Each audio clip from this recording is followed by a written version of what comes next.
स्वर्गीय श्री बद्री सिंह बालिका inter college कबरे की तरफ से हम आप सभी बच्चों को ऑनलाइन क्लास उपलब्ध करवा रहे हैं और सभी बच्चे इस वीडियो को सब्सक्राइब करें और लाइक करें, ज़्यादा से ज़्यादा अपने दोस्तों को शेयर करें ताकि सभी बच्चे इस वीडियो का लाभ उठा सकें।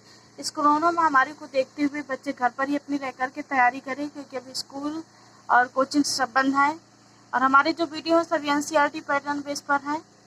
जो आपके स्कूलों में किताबें विद्यालयों में चलती हैं उन्हीं के जो page number wise page number और प्रश्न दिए होते हैं उन्हीं के आंसर हम बताएंगे। इसके अलावा जो कुछ इम्पोर्टेंट प्रश्न रहते हैं उनका वीडियो हम अलग बनाते हैं। यहाँ पे क्लास 9th से लेकर के 12th तक चलती हैं, निःशुल्क क्लासें प्राप्त हैं, इसलिए सभी बच्चे ज्वाइन करें क्लास। नोट्स के लिए संपर्क करें। अगर किसी को नोट्स चाहिए तो ये नंबर लिखा हुआ है 8076317021 या फिर 9919425442। इस नंबर पे आप संपर्क कर सकते हैं, कॉल कर सकते हैं या व्हाट्सएप एरिया और सब्जेक्ट का नाम मैसेज कर सकते हैं। चलिए देखते हैं, आज हम क्लास 10th यानी साइंस की बायोलॉजी के बारे में बताएंगे। अभी हमने केमिस्ट्री के 4-5 लेसन के पूरे वीडियो बना दिए हैं। अब हम साइंस बायोलॉजी का पहला अध्याय यानी जो स्टार्ट होता है वो है जैव प्रक्रम। क्या है जैव प्रक्रम, उसके हम पेज नंबर वाइज प्रश्न बताएंगे आपको। इसके बाद अभ्यास के चलिए देखते हैं कौन से प्रश्न है। पहला लेसन है यहाँ पे जैव प्रक्रम यानी अध्याय 6वें से जीव विज्ञान शुरू होती है तो वह लेसन का नाम है जैव प्रक्रम। इसमें पेज नंबर 105 के क्वेश्चन आंसर है। पहला प्रश्न यहाँ पे है, हमारे जैसे बहुकोशिकीय जीवों में ऑक्सीजन की आवश्यकता पूरी करने में विसरण क्यों अपर्याप्त होता है। यानी हमारे जैसे जो बहुकोशिकीय जीव होते हैं उसमें ऑक्सीजन गैस की आवश्यकता पूरी करने के लिए विसरण क्यों अपर्याप्त होता है। हम जानते हैं कि एक कोशिका जीवों की पूरी सतह पर्यावरण के संपर्क में रहती है। किसके संपर्क में? पर्यावरण के संपर्क में रहती है। इन्हें भोजन ग्रहण करने के लिए गैसों का आदान प्रदान करना पड़ता है। भोजन ग्रहण के लिए किसका? गैसों का आदान प्रदान करना पड़ता है तथा व्यर्थ पदार्थों के निष्कासन के लिए किसी विशेष अंग की आवश्यकता होती है। यानी किसी भी विशेष अंग की आवश्यकता नहीं होती है। पूछ रहा व्यर्थ पदार्थों के निष्कासन के लिए किसी विशेष अंग की आवश्यकता नहीं होती, परंतु जो बहुकोशिकीय जीव होते हैं इनमें सभी कोशिकाएं अपने आसपास के पर्यावरण के संपर्क में नहीं रह सकती हैं। अतः साधारण विसरण बहुकोशिकीय जीवों में ऑक्सीजन की आवश्यकता को पूर्ति नहीं कर सकता है। इस कारण से अगला प्रश्न है इसमें प्रश्न नंबर 2। कोई वस्तु सजीव है, इसका निर्धारण करने के लिए हम किस मापदंड का उपयोग करेंगे। कोई वस्तु सजीव है, इसका निर्धारण हम कैसे करेंगे। कोई वस्तु सजीव है या नहीं, इसका निर्धारण करने के लिए कई मापदंडों का उपयोग करते हैं। जैसे कि हम जानते हैं कि सजीवों में समय के अनुसार उनमें वृद्धि होती है। जो सजीव जंतु होते हैं जो मनुष्य, उसमें समय के अनुसार ग्रोथ यानी वृद्धि होती रहती है। प्रजनन एवं श्वसन की क्रिया भी निरंतर होती रहती है और सजीवों के शरीर के अंदर आणविक गतियां लगातार होती रहती हैं। क्या होती हैं? जो सजीव होते हैं उनके शरीर के अंदर आणविक गतियां लगातार होती रहती हैं, चाहे वह बाह्य रूप से स्थिर हो या फिर शांत ही क्यों ना हो, लेकिन उनकी आणविक गतियां लगातार चलती रहती हैं। अगला प्रश्न है 3 नंबर।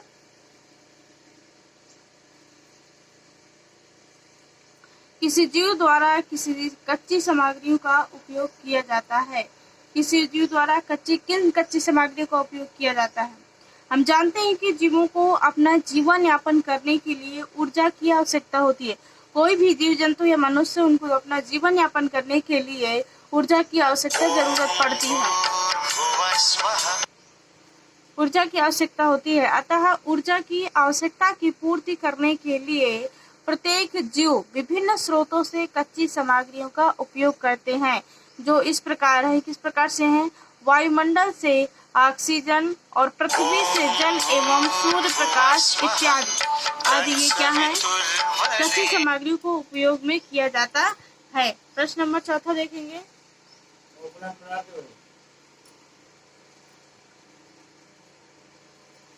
अगला प्रश्न है, इसमें चौथा नंबर पूछा गया है, जीवन के अनुरक्षण के लिए आप किन प्रक्रमों को आवश्यक मानेंगे, यानी जीवन की इकाई को अनुरक्षण लगातार बनाए रखने के लिए आप कौन कौन से प्रक्रम को आवश्यक मानते हैं। किसी भी जीव में जीवन के अनुरक्षण के लिए सबसे ज्यादा ऊर्जा की अहम भूमिका होती है। किसकी? अगर एनर्जी है तो हम बाकी के जीवन अच्छे से व्यतीत कर सकते हैं, यानी ऊर्जा की आवश्यकता होती है। इस ऊर्जा के प्रत्येक जीव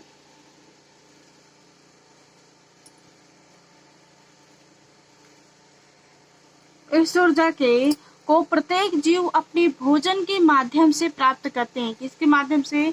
भोजन के माध्यम से प्राप्त करते हैं। भोजन की ऊर्जा तक निम्नलिखित प्रक्रम आवश्यक है। पहला है पोषण, श्वसन, वहन, उत्सर्जन। इन सभी प्रक्रमों को सम्मिलित रूप से जैव प्रक्रम कहते हैं। जब ये सभी चीजें पोषण, श्वसन, वहन, उत्सर्जन आदि ये सभी चीजें प्रक्रम को सम्मिलित रूप से होती हैं, उसे हम जैव प्रक्रम कहते हैं। क्या कहते हैं? इस क्रिया को जैव प्रक्रम कहते हैं। कोई भी वीडियो देखिए, आप उस वीडियो को अंत तक जरूर देखिए, और अभी तक चैनल सब्सक्राइब नहीं किया तो जरूर कर दीजिए, ताकि सभी वीडियो आपको उपलब्ध हो सके, आप हमारा कोई भी वीडियो मिस ना कर सकें। चलिए अगला देखते हैं क्या है।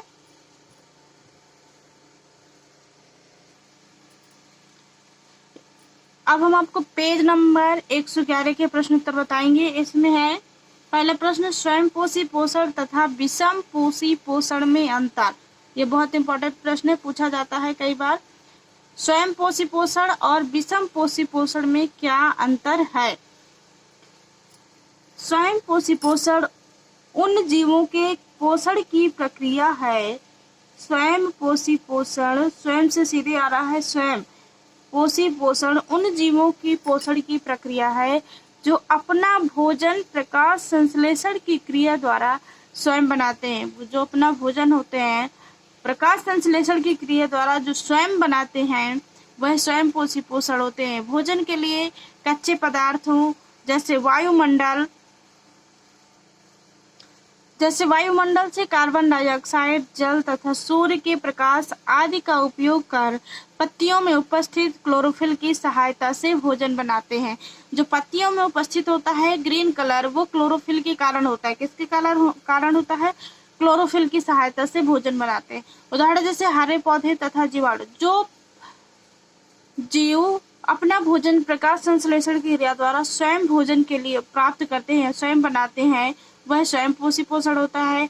और विषम पोषी पोषण में उन जीवों को पोषण होता है जो अपना भोजन स्वयं नहीं बनाते, बल्कि अन्य जीवों पर आधारित रहते हैं, अन्य जीवों के पर आश्रित रहते हैं। उन्हें क्या कहेंगे? जैसे कि मानव, पशु, पक्षी आदि। मानव भी जब प्रकृति में खेती करता है तब उसके लिए खाने के लिए होता है, लेकिन वो स्वयं नहीं उत्पन्न कर सकता है कि कहाँ से कर। दूसरा प्रश्न है, प्रकाश संश्लेषण के लिए आवश्यक कच्ची सामग्री पौधा कहाँ से प्राप्त होगा? प्रकाश संश्लेषण के लिए पूछ रहा है, आवश्यक कच्ची सामग्री कहाँ से प्राप्त होगा? प्रकाश संश्लेषण के लिए आवश्यक कच्ची सामग्री पौधे निम्नलिखित स्रोतों से प्राप्त करते हैं। पहला है वायुमंडल से कार्बन डाइऑक्साइड, सूर्य से प्रकाश, या फिर भूमि से यानी जाइलम एवं फ्लोएम द्वारा जल एवं खनिज लवण। इन सभी सामग्रियों तथा पत्तियों में उपस्थित क्लोरोफिल की सहायता से पौधे अपना भोजन तैयार करते हैं। अगला प्रश्न है इसमें तीसरा नंबर, हमारे अमाशय में अम्ल की भूमिका क्या होती है? हमारे अमाशय में जो पाया जाता है अम्ल पाया जाता है, अम्ल की क्या भूमिका रहती है? अमाशय की भित्ति में उपस्थित जठर ग्रंथियों द्वारा स्रावित, जो अमाशय में हमारी कौन सी उपस्थित होती है ग्रंथि? जठर ग्रंथि। जठर ग्रंथि द्वारा स्रावित हाइड्रोक्लोरिक अम्ल, कौन सा अम्ल पाया जाता है हमारे अमाशय में? हाइड्रोक्लोरिक अम्ल पाया जाता है। हाइड्रोक्लोरिक अम्ल एक अम्लीय माध्यम तैयार करता है। क्या तैयार करता है? अम्लीय माध्यम तैयार करता है, जो पेप्सिन एंजाइम की क्रिया भी सहायक होता है, यानी वह पेप्सिन एंजाइम की क्रिया में भी सहायक होता है। हाइड्रोक्लोरिक अम्ल भोजन में उपस्थित हानिकारक जीवाणुओं का भी नाश करता है, यानी हाइड्रोक्लोरिक अम्ल जो होता है वह भोजन के जीवाणुओं को भी नष्ट करता है। अगला प्रश्न है इसमें, भोजन के हमारे जो हानिकारक जीवाणु पाए जाते हैं उनको हाइड्रोक्लोरिक अम्ल हमारे पेट में नष्ट कर देता है। अगला प्रश्न है, पाचक एंजाइम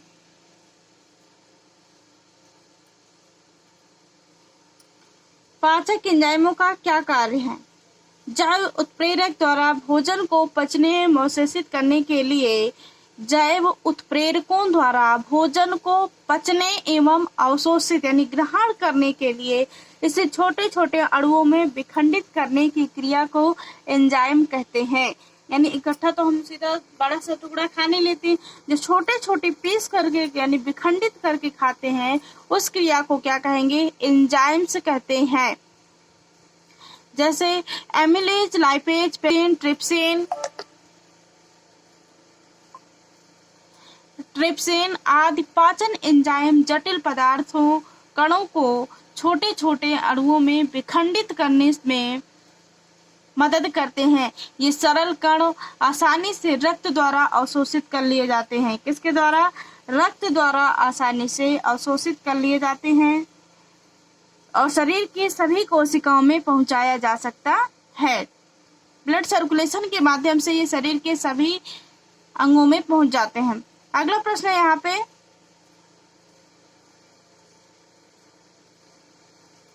पांचवा नंबर, पचे हुए भोजन को अवशोषित करने के लिए क्षुद्रांत को कैसे अवकल्पित किया गया है? यानी क्षुद्रांत छोटी आंत को कैसे किया गया है? पचे हुए भोजन को अवशोषित करने के लिए क्षुद्रांत के अतिरिक्त स्तर पर अनेक अंगुली जैसे प्रवर्ध होते हैं, जिन्हें क्या कहते हैं? दीर्घ रोम कहते हैं। ये अवशोषण का सतही क्षेत्रफल बढ़ा देते हैं। क्या करते हैं? अवशोषण का सतही क्षेत्रफल बढ़ा देते हैं। दीर्घ रोम में रुधिर वाहिकाओं की बहुतायत होती है जो भोजन को अवशोषित करके शरीर की प्रत्येक कोशिका तक पहुंचते हैं। शरीर के यानी बहुत दीर्घ रोम में रुधिर वाहिकाएं होती हैं जिसके कारण भोजन को अवशोषित करके शरीर के सभी कोशिकाओं तक पहुंचाते हैं। देखते हैं अगले पेज नंबर के प्रश्न उत्तर। अब हम आपको बताएंगे पेज नंबर 122 के प्रश्न उत्तर। पेज नंबर 122 में है पहला प्रश्न, यहाँ मानव में वाहन तंत्र के घटक कौन से हैं? घटकों से क्या तात्पर्य?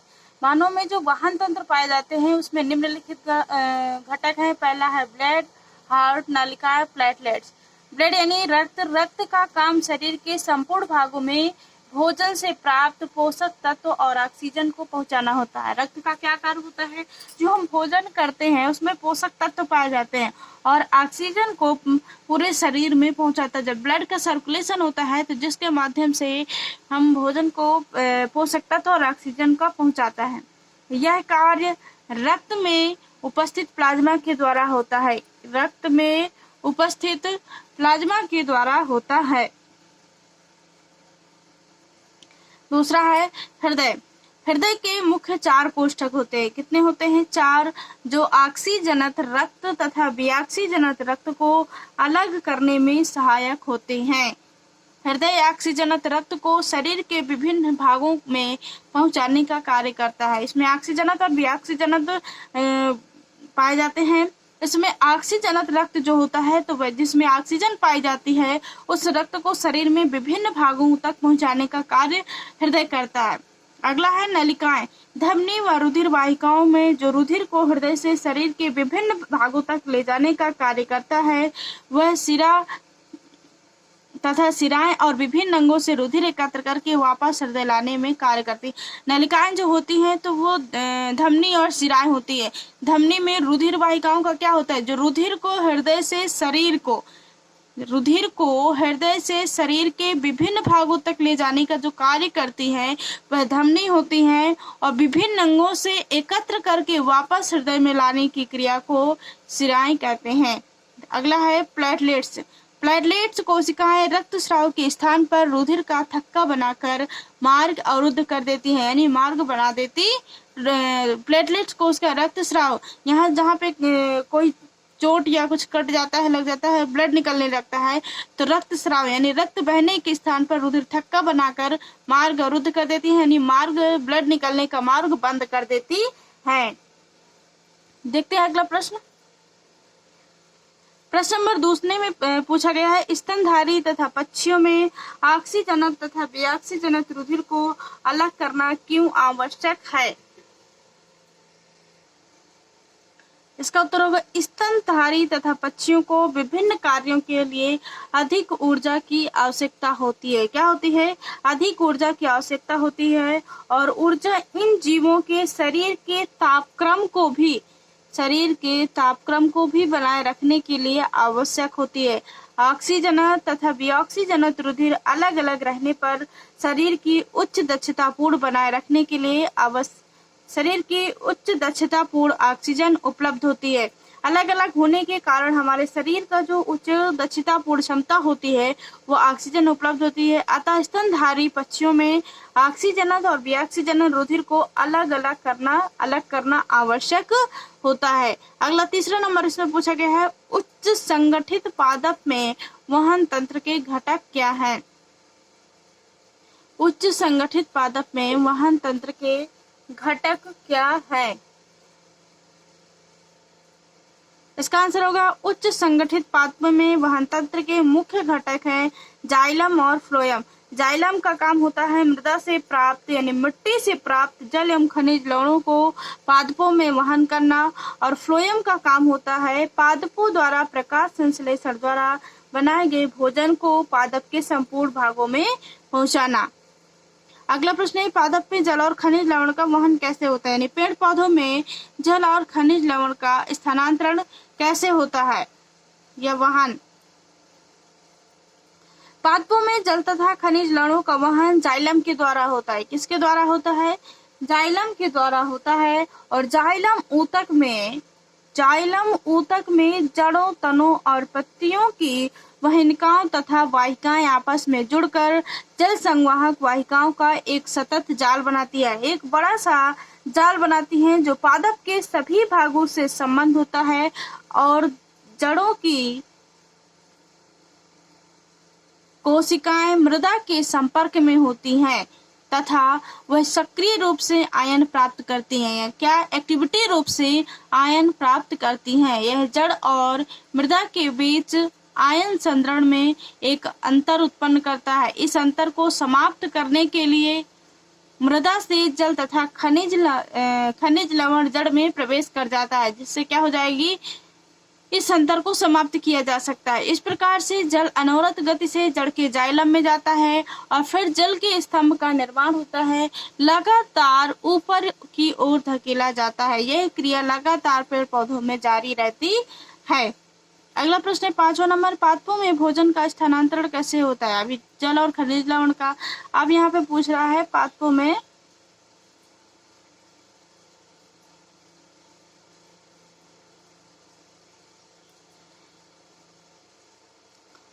भोजन का स्थानांतरण कैसे होता है?